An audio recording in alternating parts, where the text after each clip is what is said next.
Okay, so once again, there's our 1 and our 6. Brackets lie, that was positive 6. So it's actually negative, or positive 1, it is actually negative 1. Outside the brackets, telling the truth, 1, 6. There's our vertex.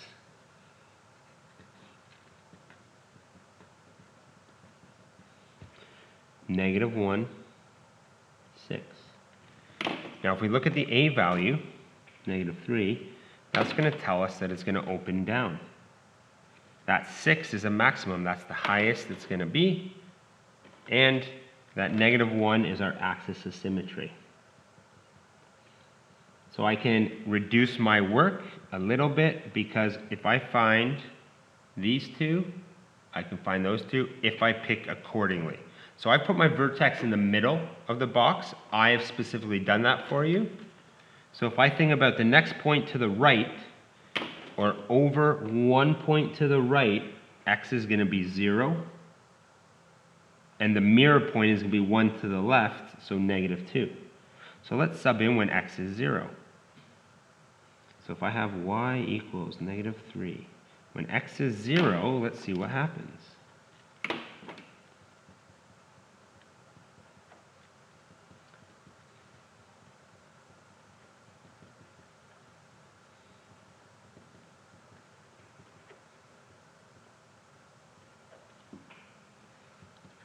So 0, 3.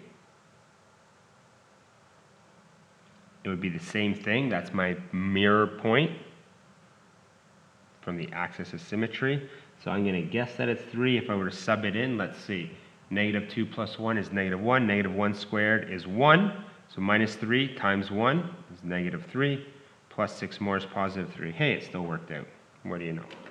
If I now choose to go another one to the right, one more step to the right, then I can maybe look at the pattern that's formed and fill it in using first and second differences. I'm going to do something else though. I'm going to actually put, if I go one more step to the right, that's 1. From this, if I go one more step to the left, that's negative 3. If I put this back in here, remember I just did all that math to get that. Now I'm going to do my mental math. 1 plus 1 is 2. 2 squared is 4. 4 times negative 3 is negative. 4 times negative 3 is negative 12. I don't have enough fingers. I'm going to throw my toes up. No. Negative 12 plus 6 is negative 6. So 1, negative 6. Well, that seems to follow the pattern to be a nice smooth curve. Let's look at our first differences. And what color did I use for that? So from there to there, it went up 3, down 3, down 6. Do we see a pattern here from 3 to negative 3? What is that a change? That's a change of negative 6. And I've done a boo-boo here. From 3 to negative 6, it actually goes down 9. And from negative 3 to negative 9, that second difference is down 6. So we see the pattern. So if I go the other way, I got to think, okay, 3 plus 6 is 9. Instead of down 9, it's going to go that way to get 9, or add 9, right? So 3 plus 6 means I'm going to be adding 9, or 9 take away 6 is 3. That kind of working backwards in the mental math. So something plus 9 is 3. 3 take away 9 is negative 6. Again, if I did that instead of doing all this, that's okay. If that's confusing, yeah, first and second differences. Again, maybe substitute in and then look for the pattern after. And there's my point. Again, a mirror point. 1, 2 away from the vertex, 1, 2 away from the vertex, same point. 1, 2 away, 1, 2 away. And now I would draw my curve.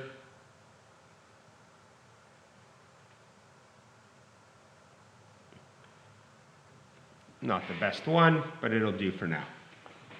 We might also say, and I did this in green, how do negative 6 and 3 relate?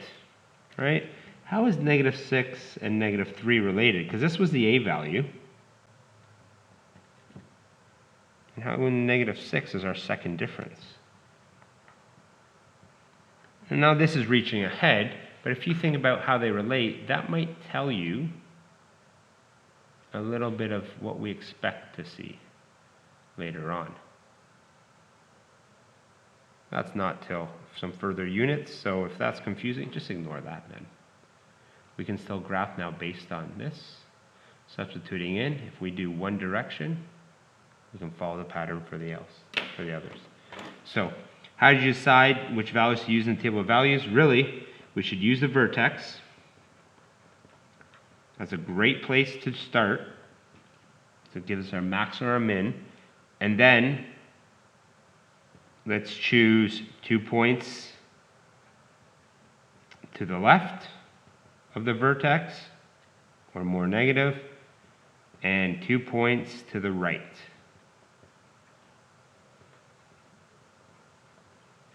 So we have that nice curve, follow that nice pattern, and it's full. Okay, let's let that sink in. Let's do 2 more examples and bring it all together.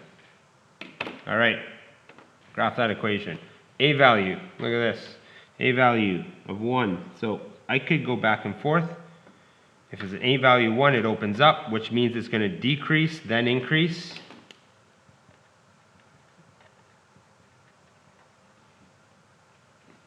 That's a negative. If the A value means it opens up, because the A is positive, it's going to have a max or a min. Well, that actually has a bottom. And so because it has a bottom, it's going to be a minimum of specifically where the vertex is. So if I think about brackets lie, of negative 4.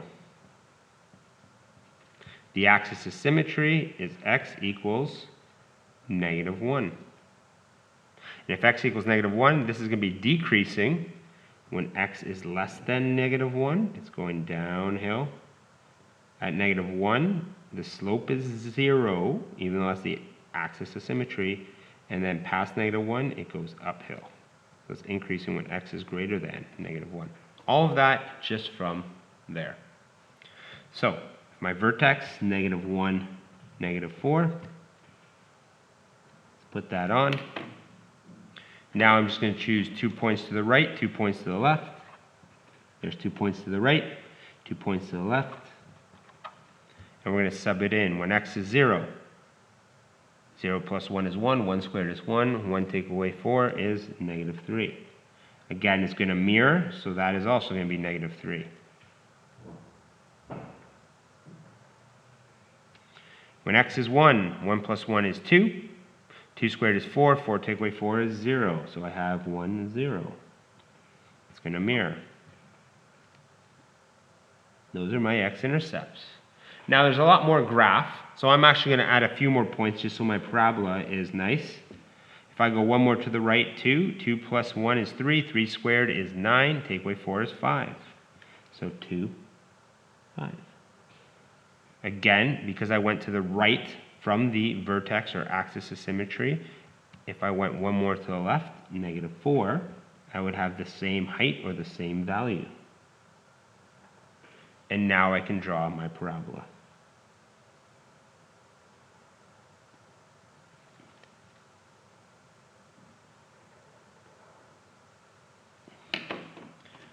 I have a minimum of 4 and my axis of symmetry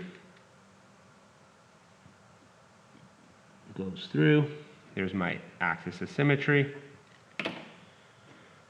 I have my y-intercepts, or my x-intercepts, sorry, there they are. There they are. I also have my y-intercept, which happens to be same as, oh, sorry, that is the wrong one. The wrong height, there it is, there it is. And I have all that information. Okay, let's do one more. This time, I'll wait to see, does that work with the parabola?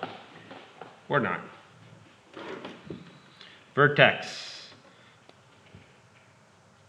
Again, I'm concerned about those points. Plus 3, it lies, so x is negative 3. Positive 2 is outside the brackets, tells the truth. There it is. Negative 3, 2. An a value of negative, I'm probably opening down. So let's choose 2 points to the right, 2 points to the left. When x is negative 2, negative 2 plus 3 is 1. 1 squared is 1. 1 times negative 2 is negative 2. Negative 2 plus 2 is 0. There's an x-intercept. It would follow the same pattern on the other side. When x is negative 1, negative 1 plus 3 is 2. 2 squared is 4. Times negative 2 is negative 8. Plus 2 is negative 6. Negative 1, negative 6. So follow the same pattern, negative 5, negative 6. Next one's going to be off the graph, so I'm going to draw my parabola. That curved V that continues to open, not a U, but continues to open down. So again, our axis of symmetry goes right through the vertex. It's a dotted line because it's like a mirror. So again, our axis of symmetry, x equals negative 3. It is now going to have a maximum, and the maximum is of 2. The very top, is it increasing or decreasing? It opens down, which means it goes uphill first. So it's increasing when x is less than or to the left of negative 3. And then it goes decreasing when x is greater than or a bigger number or to the right of negative 3. Cool, cool, cool. So vertex form is written as y equals a x minus h in brackets all squared plus k, where, and I'm going to just use a few different colors here just to help us out, h and k. Just as always, if a is greater than 0, which is a fancy way of saying if a is positive, the parabola opens up. If it opens up, just like up there, then the slope is decreasing, then increasing. If a is less than 0, a fancy way of saying a negative number, the parabola opens down. So a value is the same in all three forms. Now, specifically in vertex form, it tells us the vertex. And the vertex is located at h, k. And so just to wrap your mind around it and not totally confuse you, the default equation is negative. So if we see a number like plus 6 squared, remember that that's really like x minus negative 6 all in brackets squared, right? So that's where those double things. So that negative, so yeah, the x value of the vertex is in fact negative 6. But so that we don't have to think about that confusing thing, brackets lie. Where else have we seen h and k? Circles. The center point of a circle. Okay. So once again, the same thing applies, except for a parabola. When you see squared on one of them, y is not squared, h and k relate to the vertex. Let me just finish this example for a second. So if I said like plus 2, that vertex would be negative 6, positive 2. So again, you can think brackets lie. Instead of positive 6, it's negative 6, or the real explanation is the default equation has a negative, so x take away negative 6, our vertex is negative 6. Deep breath, soak it in, give some practice. See you later.